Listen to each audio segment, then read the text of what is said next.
With a gorgeous throwback design and an all-new blue, the iPhone 12 has quickly become one of my favorite devices Apple's put out in recent years. Continuing the trend of the iPhone XR and 11, the iPhone 12 takes their spot as the cheaper option to the Pro, while still bringing most of the same feature set. But this time, it's not lacking much. Hey, how's it going? I'm Josh from 91 Tech, and there's a big difference between the iPhone 12 and the iPhone XR and 11. Those phones had downgraded displays, but the 12 has a fantastic OLED panel, and this phone doesn't leave a lot to be desired. But is it a phone you should buy?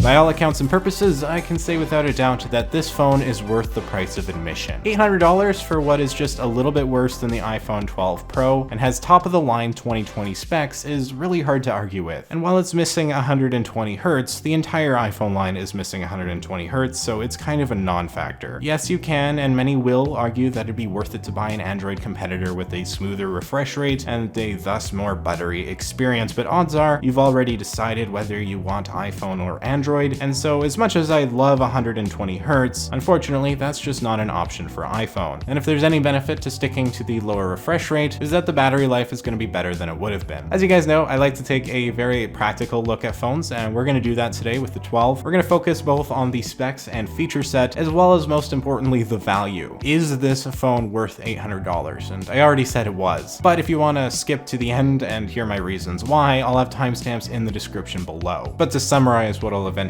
get to, again, this phone's worth buying. Whether or not it's the device for you though is another question, and it gets tougher when you consider the iPhone 11 is $200 cheaper, and besides the older design and mediocre display, really isn't that much different. And I'm not forgetting about the iPhone 12 mini. It clocks in at $700, so that's an option as well, and if you want a smaller phone, it's about the best you can buy on the entire smartphone market. But taking a general look at the iPhone line, if you have some money and aren't sure what you should get, the iPhone 11 is the phone you should buy, the iPhone 12 is the phone you'll want to buy. I think that's the simplest way to put it for those in between which device is for them. The iPhone 12 display is gorgeous thanks to that vibrant OLED panel, and it's a huge jump over what has essentially been the same screen tech since the 2010 iPhone 4 that still is in the iPhone XR and 11. Now yes, that is an oversimplification, but OLED is a whole different world with true blacks and colors that really pop. Again, the iPhone 12 is the phone you're going to want to buy. Yeah, the 12 Pro is pretty cool, but let's be real, for the vast majority of people, including myself, it's overkill. You get the extra camera lens and LiDAR stuff, but beyond that, there isn't really a whole lot you're missing out going for the 12. Same chipset, similar design, and same size, all for about $200 cheaper. When it comes to the iPhone 12 mini, I think that's a bit more niche, and as of recording this, it isn't even out yet. But it is the same phone, just smaller, so most of what I say here will apply. But let's back up here and talk about the design of the iPhone 12, one of the freshest and best aspects of this phone.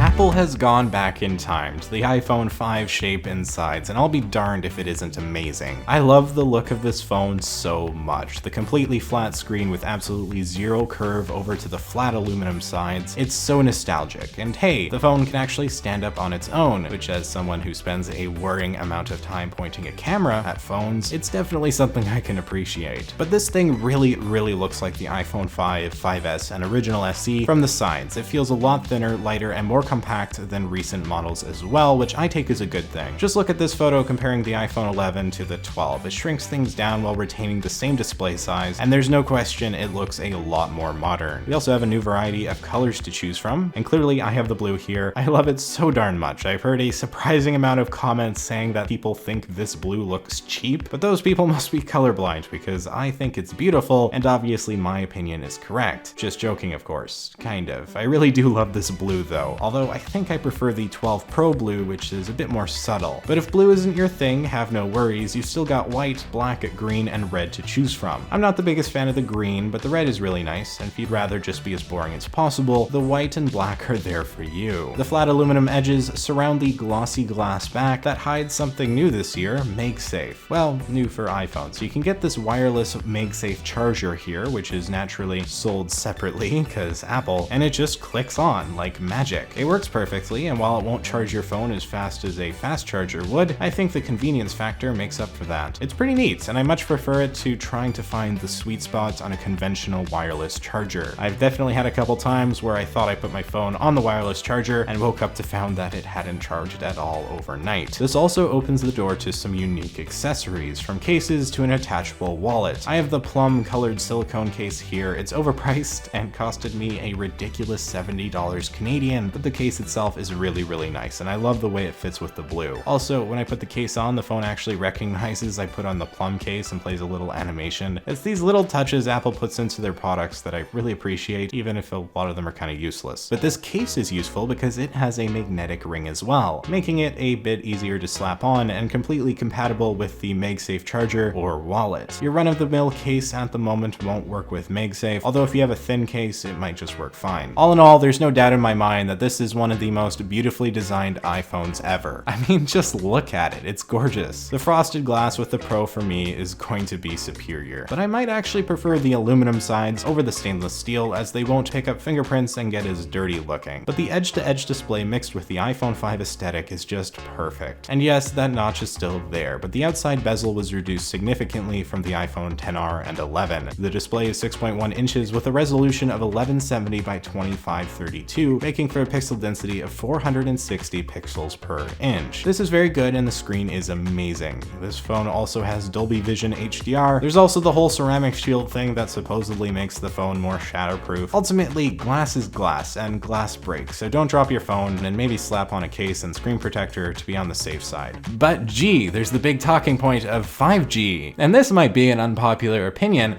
but I don't care. Now, I am very biased in that my carrier Freedom Mobile hasn't even launched 5G yet, so as of now, it's no use to me. But the truth is, in the vast majority of the world, the infrastructure just isn't there, and so unless you're in a heavily populated city, you likely never will reap the benefits of it, at least not for a while. But yes, 5G has the potential to be much faster than 4G, so it's definitely not a bad thing to have, although from what I've seen online, it'll drain your battery life pretty darn quick. The software is also pretty smart in that it switches from 5G to 4G automatically to save battery. So for example, if you're downloading something, you'll be on 5G, but if you're just scrolling through your run-of-the-mill web page, you'll likely be on 4G because not as much data is being used. So while in my eyes, 5G isn't a selling point right now unless you're in a big city that has 5G, iPhones getting it now ensures that it'll be a lot more prevalent in like 1 to 2 years time. So while maybe you can't use 5G right now, you might be able to use it before you get a new phone. You know, assuming the world hasn't ended by then. A big thing Apple emphasizes yearly is how great the cameras are, and the 12 is no exception. Now, so far I'd say that they're not drastically better than the iPhone 11, which was a big jump from the XS, but an incremental improvement is still an improvement, and with it we can capture some fantastic photos. These two of a ladybug I was particularly impressed by, with the blobby, satisfying bokeh in the background. There are two lenses on the back of this phone, a wide and ultra wide, both being 12 megapixels. The ultra wide is, well, wider, as you can see from these comparisons. It's pretty straightforward, and for me personally, I find it more useful than the telephoto camera lens, which provides 2x zoom and is only on the 12 Pro. Portrait mode is as great as always, and honestly, I'm not sure how much you really need to talk about when it comes to the camera. As per usual, it's top of the line when it comes to smartphones, and yeah, you can split hairs over which flagship does it best, but there's no doubt that the iPhone is one of the most consistently great. Night photos are great too. Of course, we don't get the all-new LiDAR sensor on the iPhone 12, only on the Pro, but I don't see that as a big deal personally. And video, man, video. As always, Apple reigns supreme here with crisp 4K video that can be filmed in up to 60 FPS, and not only that, but can film with Dolby Vision HDR. The fact that we now have Dolby Vision cameras in our pockets with us is insane, although ultimately the benefits of it will only be really visible on a Dolby Vision compatible display, such as another iPhone. Regardless, when viewed properly, the colors will just look that much better, and who isn't a fan of that? And we can't forget about the 12 megapixel selfie camera. It's pretty good. It would probably be helped if I wasn't the subject, but yeah, I mean, it'll take a good selfie. What do you expect? The portrait mode is also pretty impressive. This has definitely gotten better year over year. I remember the iPhone 10 had a lot of trouble, especially because I have glasses, but the iPhone 12 does a pretty good job. The camera is always going to be one of the best aspects of a new iPhone, and this year is no exception. And here's the great thing when it comes to the iPhone 12. The 12 Pro's camera isn't really any better. I mean, yeah, it has the telephoto lens and LiDAR sensor again, but the main camera lenses are the same. This makes the iPhone 12 a fantastic pickup for someone who wants the best camera possible, but can't quite swallow that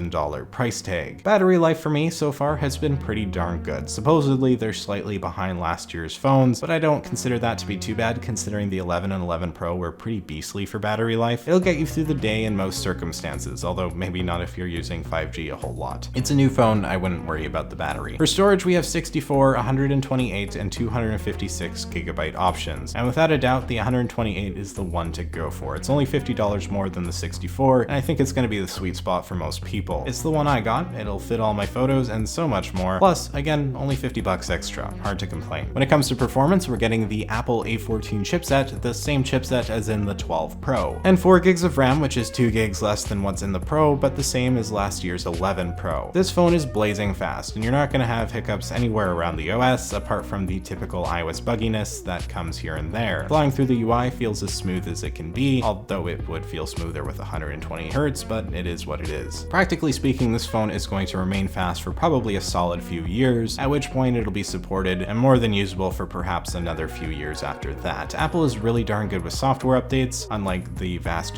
majority of competitors, which means if you buy this phone now, you may not have to upgrade for another 5 years if you really don't want to, if not longer. My grandfather is actually still using his iPhone 5S, and he's had that thing forever, even if it is now a couple versions behind in iOS. All in all, the iPhone 12 is brand new, and so of course it's going to be amazing. But is it worth it to buy? Well, my answer to that would be a resounding yes. In fact, I'd say this is the phone most people should buy, or at least it would be if not for the iPhone 11, which is just such great value at $600. But the display on this phone is so much better, and so for $800, it's definitely worth it. It also feels a lot more premium than the 11, and you know, it's the newest model on the market, so it's always nice to have the newest thing. So should you buy the 12 over the 11, that's up to you, but I do think those two phones are going to be the phones to buy for most people. I also think the 12 is worth buying over the 12 Pro. Don't get me wrong, the Pro is really nice, but I think the 12 shares enough of its features to make it difficult to pass over, keeping in mind you'll be saving $200. $800 isn't cheap for a phone, although of course it may not cost you that outright if you buy with a carrier, but considering what most phones cost nowadays, it's worth the money, and I think even looking at what you can get on the Android side for the same price, the iPhone 12 still holds its own. If you're someone who prefers iOS and wants something that'll feel new and fresh, the iPhone 12 is absolutely the phone for you. Which actually brings me to a difficult decision myself. I'm not planning on buying the 12 Pro, simply because I still really like my 11 Pro Max. I figured I'd stick with this thing for another year because it's great, but now that I've been using the iPhone 12, I'm kind of tempted to switch over to it. I really like the slightly smaller size than my 11 Pro Max. I like the square feel.